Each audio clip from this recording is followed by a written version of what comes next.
What's up, you guys? Welcome back to AbstractTV. I'm your host, Amber Janae, and today we are on the ground at one of the most highly anticipated art fairs of the year. That's right, I'm talking Expo Chicago. As you can see, we are in the windy city, the very windy city today. We're here checking out the art, the energy, and everything in between. Let's go.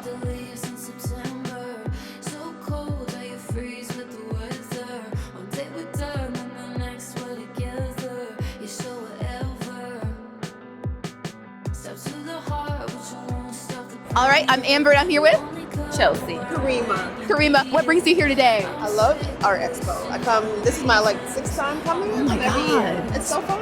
Just the people. You can meet cool people like you. And just, seeing the world a little differently. I love it. And people come in their nines, It's also a fashion show. People are coming here to look at art and also stunt. Yes, absolutely, because we are art as well.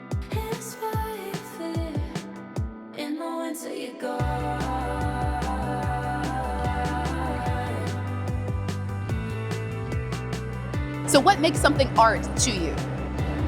When it catches my eye, not bright colors, but just sometimes when it speaks to me. So sometimes I just stare because it may tell a story. When you do something that lives and breathes through you, when you make something, it's in whatever you make. Yes. Just like when you make food, your essence is in that food. It is. When you make visual art, your essence is in that art as well. It's living and it's breathing. It's an extension of you. So if you are in it, then it's art.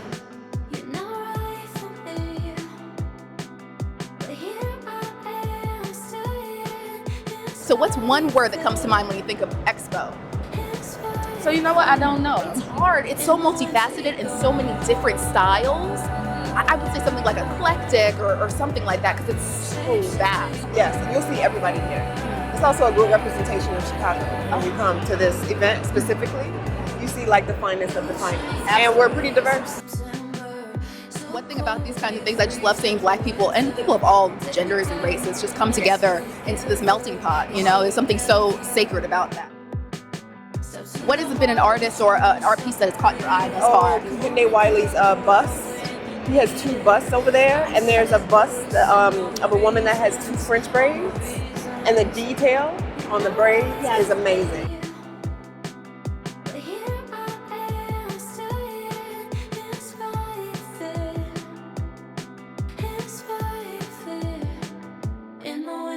All right, I'm Amber and I'm here with Guy Stanley Filoche.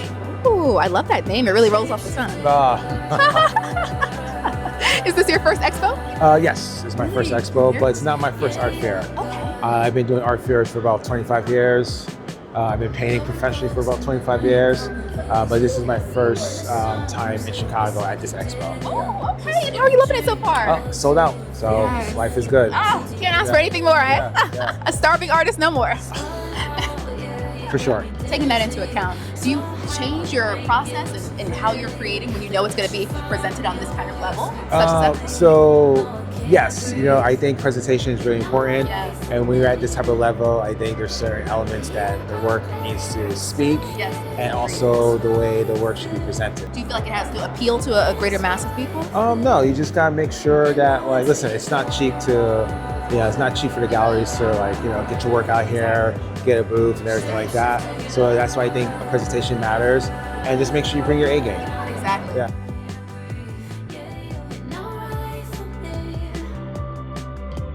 Has your relationship with your work changed over time? Yeah. So if you know about my work, I do series. I start off with 60 paintings in series, and once 60 paintings sell, I wrap it up, and then I start a new series. So I would say about every 3 to 4 years, I'm working on a new body of work. That's really interesting. Yeah. What made you take that approach? You can't flood the market. Yeah. Make the work very exclusive. Exclusivity. And also too, as an artist, we grow. Exactly. I'm not the same person I was 10 years ago. Exactly. I'm not the same person I was last year. Always have to grow and evolve as an artist. And if you don't, you die. Exactly. If you're not growing, you're dying. I know that's right. And society can kind of be judged by the art it produces. Do you feel like you've been judged by the art you produce? This series right now is called Give Us Our Flowers, and it's about celebrating us. Too often we're not celebrated. Too often we're not seen. But most importantly, I really want to focus on these kids As corny as this may sound, they are the next generation. I think as adults we dropped the ball, so we have to let them know, don't make the mistakes that we made. And also, I want them to see in the work themselves, and let them know that they've been seen, they've been heard, and give them their flowers. Exactly. That representation is so Oh, important. of course.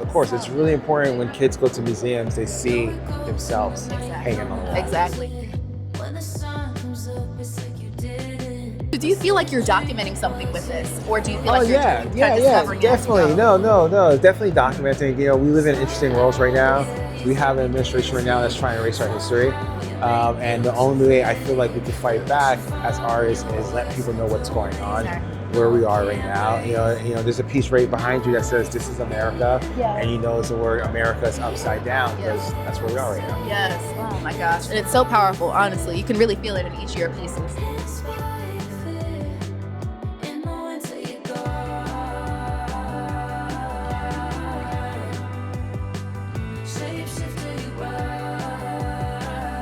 What's something you had to unlearn with these kind of series? What's something you had to unlearn to create these kind of pieces? Listen, I live in New York City. You know what I mean? So you do give a New York vibe. Yeah. So you do the grinding never stops. You just keep grinding. But something that I had to unlearn is just basically, don't be scared to put yourself out there. Without risking having no glory. Exactly. Fear truly is crippling for people, and don't be scared. Much so, very much so. Why not you? Exactly. And in that hustle culture, there's so much riding on you. Mm-hmm. Do you feel a certain pressure as a African American in this space? Listen, in this space, when you have Caribbean parents, I'm originally from Haiti. I came here when I was 5 years old. I wasn't supposed to be in this type of space, in these types of rooms. When you have Caribbean parents, I'm supposed to be a doctor, a lawyer, some type of job with a pension.